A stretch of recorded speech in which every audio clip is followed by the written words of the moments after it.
La verdad que todos estos meses estuve cabezón pensando en qué podría subir para el centenario de Universitario, puesto que es el equipo del que soy hincha.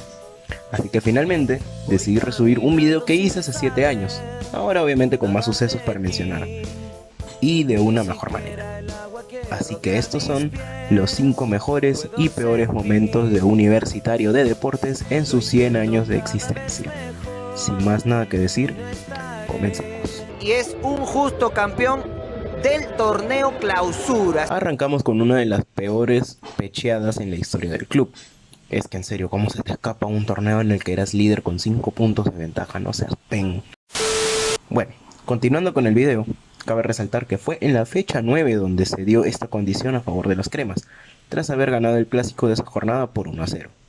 Después de ello, la U empató 4 partidos consecutivos, lo que lo llevó a perder la punta desde la fecha 13, en la cual Alianza venció por 3-2 a Melgar en Arequipa. Entre esos resultados negativos, se destaca un inaudito empate en el Monumental frente a Cantolao, y se le suman una polémica igualdad frente a UTC en Cajamarca de 1-1, y la estrepitosa derrota en el Nacional frente a Deportivo Municipal por 3-0. Con esos resultados no puedes pretender pelear un título. Lo empata el conjunto boliviano. Tiene sabor a hazaña lo que acaba de hacer en Lima. Seguimos con la peor campaña por Copa Libertadores que hizo Universitario en toda su historia. Y no lo digo yo, los números hablan por sí solos. Hablamos de la edición del 2014, donde los merengues sumarían apenas un punto en los 6 partidos que disputó en el Grupo 1. Para colmo, la U llegaba a este torneo como vigente campeón de Perú. En resumen, perdió 5 de sus 6 partidos, y en el único en el que sumaría al menos una unidad fue en el Monumental frente a The Strongest en la fecha 5, donde empató 3-3 con el cuadro boliviano en los últimos minutos. Así es, encima nos arrebatan la única victoria de esa campaña.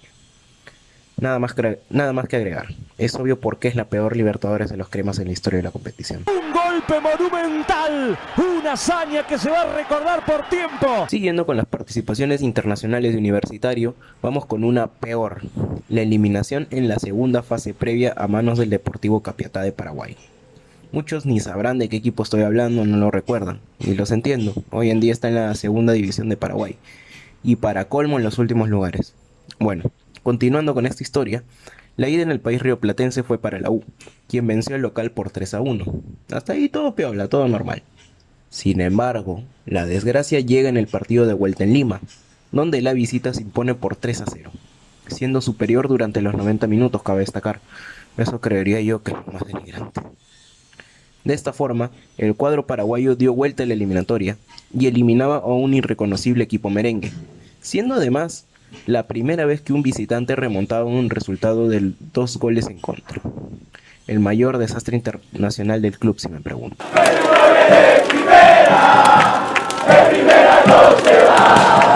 Volviendo al torneo local, y a pesar de que estamos hablando del más ganador del país, hubieron momentos donde coqueteó con el abismo del descenso.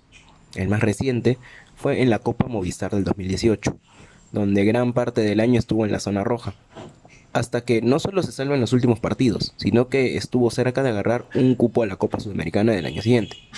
Pero no nos adelantemos, comencemos con lo que fue el torneo del verano, para el olvido.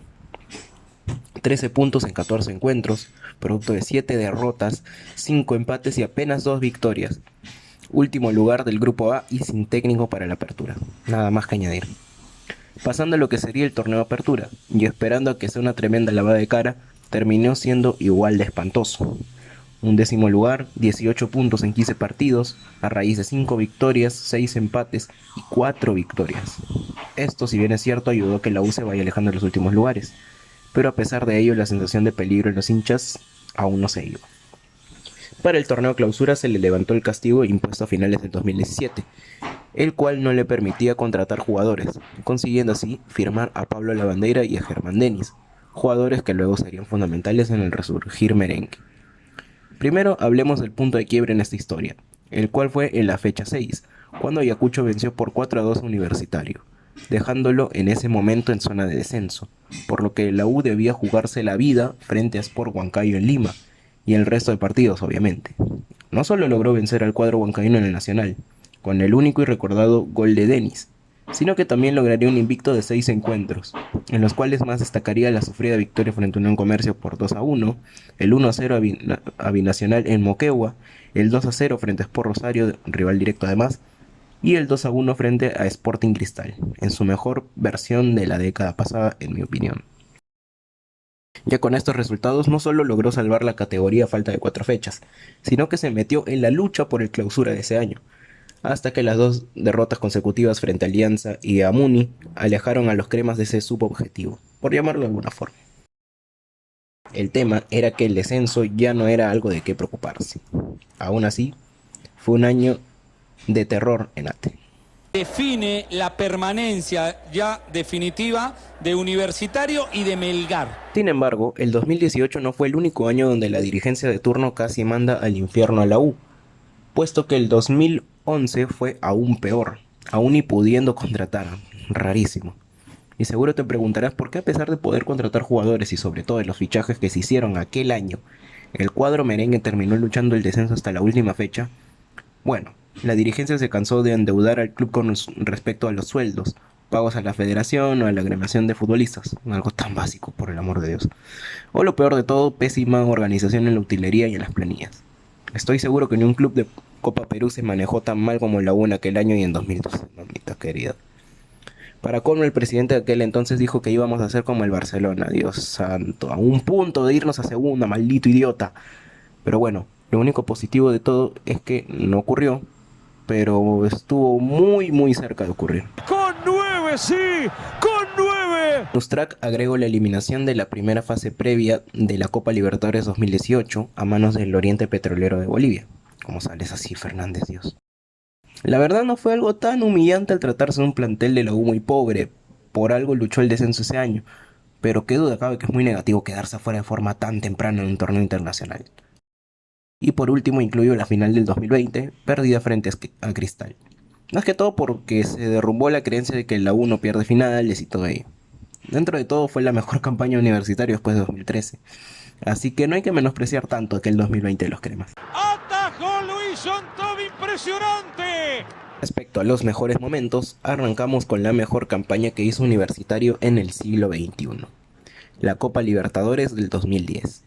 En aquella edición, la U terminó su participación de manera invicta, sumando 10 puntos en fase de grupos, producto de 2 victorias y 4 empates en 6 partidos, colocándose como segundo del grupo D, por detrás de Libertad de Paraguay. Ya en los octavos de final, al equipo dirigido por Juan Reynoso, por aquel entonces, le tocó enfrentar a Sao Paulo. Ambos encuentros acabaron 0-0, por lo que se tendría que definir el clasificado en la tanda de penales, donde no podía empezar de mejor manera para los merengues con la tajada de Luis John Top a Rogerio Ceni, con lo que eso significa, y encima en pleno estadio Morumbí. Sin embargo, los fallos de Piero Alba, Carlos el Negro Galván y Gianfranco Labarte sentenciaron a los cremas, acabando así con su participación internacional de manera invicta. ¡Gloria a la U en las alturas! Pasando al plano local, toca hablar de uno de los campeonatos más épicos en la historia del club, puesto que si lo ves bien, no era un plantel que pintara para campeón, en parte por los problemas económicos de la época, y menos por su inicio, donde hasta fue goleado por Cristal en el Nacional por 4-0. Sin embargo, con el paso del tiempo, con un equipo asentado de mejor manera y con un Rui Díaz intratable, la U no paró hasta ser líder de su liguilla, ganándose así el cupo a la final, donde tendría que medirse a Real Garcilaso, hoy Cusco FC, en una de las finales más complicadas que jugó el club, no solo por tratarse de un rival más que digno, que encima logró alcanzar los cuartos de final en la Libertadores que disputó ese año, sino porque tendría que visitar 2 localidades de altura entre las 3 finales que se jugaron aquel año. Primero, tendrían que jugar en Sicuani, localidad de la ciudad de Cusco que se encuentra a 3.549 metros sobre el nivel del mar, a 150 metros más que Cusco. En este primer partido, los cremas caerían por 3-2, y eso que en un momento del partido lograron empatar el 2-0 del primer tiempo, el cual parecía sentenciar el encuentro. Por el formato, tendría que ganar sí o sí para forzar un tercer partido, y lo lograría, venciendo por 3-0 a los cusqueños, a merced del gol de Diego Guastavino, Sebastián Fernández en su segunda aparición mágica del año, y el inusual pero magnífico gol de Rafael Guarderas. De esta forma, tendría que jugarse el desempate en Huancayo, otra ciudad de altura. Bueno, ni modo, a jugarla. Bueno, vamos a jugar. Es así como un 18 de diciembre del 2013, a 3.259 metros sobre el nivel del mar, Universitario y Real Garcilaso se disputarían el título de aquel año en la incontrastable. Tras el empate 1-1 en los 90 minutos y tiempo extra, encima son tan cagones de implementar tiempo extra en altura, increíble, iríamos a la tanda de penales, donde, a pesar del primer fallo de Miguel el Chino Jiménez, sería el cuadro crema el que se terminaría imponiendo por 5-4, alcanzando así su estrella número 26, prácticamente con todo en contra. ¡Dale, Caterro! ¡Le pega al arco! Este momento no va en lo más alto porque hay algo mejor y sé que todos ya se imaginarán de qué hablaré, pero eso ya lo veremos más adelante. Primero, hablemos del mayor hito crema a nivel local, el tricampeonato de 1998 hasta el año 2000. Todo arranca con la obtención de la estrella número 22, en el año del Mundial de Francia, el último año donde Boys peleó al menos un torneo corto. Si desean que hable de esa clausura en algún momento, denle like a este video y compártanlo, puesto que haré algo similar más adelante, ya lo verán. Por supuesto, año de una nueva final entre Universitario y Sporting Cristal, ambos ganadores de la apertura y clausura respectivamente. En la ida en el Estadio Nacional, el domingo 20 de diciembre del 98, los celestes fueron ampliamente superiores, y de milagro para la U el marcador solo quedó en un 2-1 a favor del cuadro bajo Pontino. Lo más random fue el golazo del Cuto Guadalupe que le dio vida a la crema de cara al partido de vuelta, que se jugaría el miércoles 23 de diciembre de aquel año. Ya en la vuelta, también en el Nacional, eran los merengues los que dominaron las acciones del encuentro, en parte por la necesidad de buscar el resultado, y los que llevaban la delantera, con el doblete de Roberto La Foca Farfán, con el cual la U estaba logrando revertir el 2-1 en contra de la ida, hasta que Andrés el Cóndor Mendoza descontó para los rimenses, igualando de esta forma la eliminatoria y mandando la final a la tanda de penales, donde se terminó imponiendo el cuadro dirigido por Osvaldo Piazza por 4-2. El año siguiente se volvió a repetir la situación, puesto que se volvió a ganar el torneo Apertura y se volvió a enfrentar al ganador del Clausura, que en este caso sería Alianza Lima. La ida, como en el 98 frente a Cristal, sería en el Estadio Nacional, donde los cremas golearon 3-0 a los blanquiazules, con los goles de Roberto Farfán, Eduardo Esidio y José Guillermo Chemo del Solar, el cual terminó siendo expulsado por doble amarilla cuando fue a celebrar con la tribuna norte del estadio, algo insólito en los clásicos de una final nacional. Con el marcador abultado en la ida, el 20 de diciembre de 1999, y en el último clásico del milenio, Alianza ganó por 1-0 en la vuelta. Sin embargo, no le alcanzó para remontar el global, y con esto llegaba el bicampeonato para Universitario, dándose así la primera vuelta oficial del cuadro merengue en Matute. Y finalmente, para cerrar este exitoso ciclo, la estrella 24 llegaría de manera directa, es decir, sin jugar un playoff, puesto que la U ganó apertura y clausura.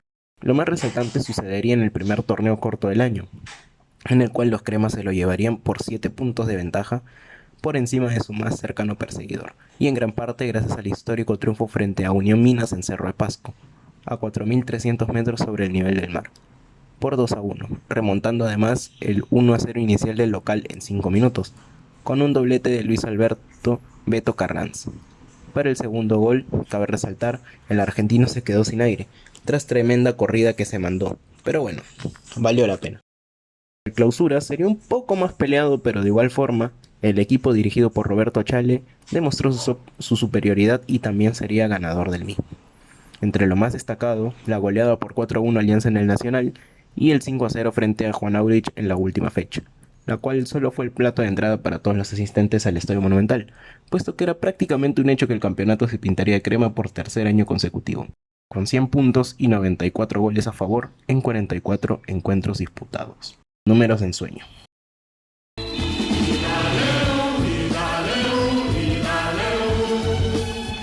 Y llegamos al que indudablemente es el mejor momento del club de Odriozola, el momento en el que más cerca estuvo de la gloria continental, quedando subcampeón de la Copa Libertadores 1972.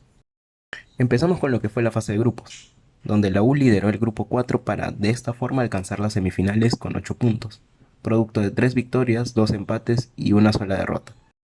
Si reclaman que no dan los cálculos es porque en esa época cada victoria valía 2 puntos, siempre vale aclarar. En la siguiente ronda, el cuadro estudiantil se ubicaría en el grupo A, si también se definía el finalista en otra etapa de grupos. En dicha instancia, igualaría en puntos con Peñarol y Nacional, producto de una victoria, 2 empates y una derrota.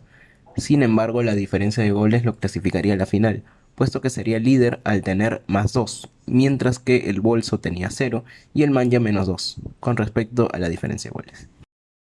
De esta forma, llegó a la final, donde tendría que enfrentar al líder del grupo B, Independiente de Avellaneda, club que llevaba 2 finales ganadas de 2 disputadas, y por ende ya era bicampeón de América, un rival muy complicado. En la ida en el Estadio Nacional igualaron 0-0, por lo que todo se iba a definir en la vuelta en Buenos Aires, donde el rojo terminaría llevándose la copa a casa, venciendo por 2-1 a los merengues. Al menos como consuelo queda que Osvaldo Cachito Ramírez y Percy Trucha Rojas fueron 2 de los máximos goleadores del certamen con 6 tantos cada uno. Y así es como Universitario se quedó tan cerca de ser el primer club peruano en ganar la Copa Libertadores. Terminó el partido. Como bonus podemos agregar la Copa Sudamericana del 2011, donde la U llegó a cuartos de final, instancia en la cual cayó ante Vasco da Gama por un global de 5-4. Hasta ahí suena un campañón, y sí lo fue, para qué decir que no. Pero no te pueden remontar un 4-1 a favor en media hora y algo más, cosa que sucedió desde el minuto 49 hasta el minuto 82. Apenas un minuto después del gol de Jesús Rabanal que ponía el 2-1 momentáneo para los cremas en Río de Janeiro. También hay que agregar la obtención del Torneo Apertura 2002, en el cual se dio tras un campeonato reñido contra Alianza Lima, al cual se le ganó la definición extra por este torneo. Además de dar pie a la famosa frase de Ángel Capa, contra todo y contra todos. ¡Contra todos! ¡Contra todos! ¡Hijos de puta! Ya habrá momento para hablar más a detalle de esta apertura, pero recuerden, denle like, suscríbanse y compartan. Y como no, otro título frente al rival de toda la vida, y que también cortaría una racha sin títulos de la U como en 2023. Así es, hablo de la obtención de la Estrella 25 en el 2009, donde se le ganó ambas finales a los íntimos, por 1-0 en Matute y en el Monumental. Y hasta aquí el video del día de hoy. Felicitar además a todos los hinchas cremas como Johnny Pacheco en esta fecha tan especial, como lo es el centenario de la U. Nada más que agregar, nos vemos, adiós. Ser diferente, el más campeón del Perú, grita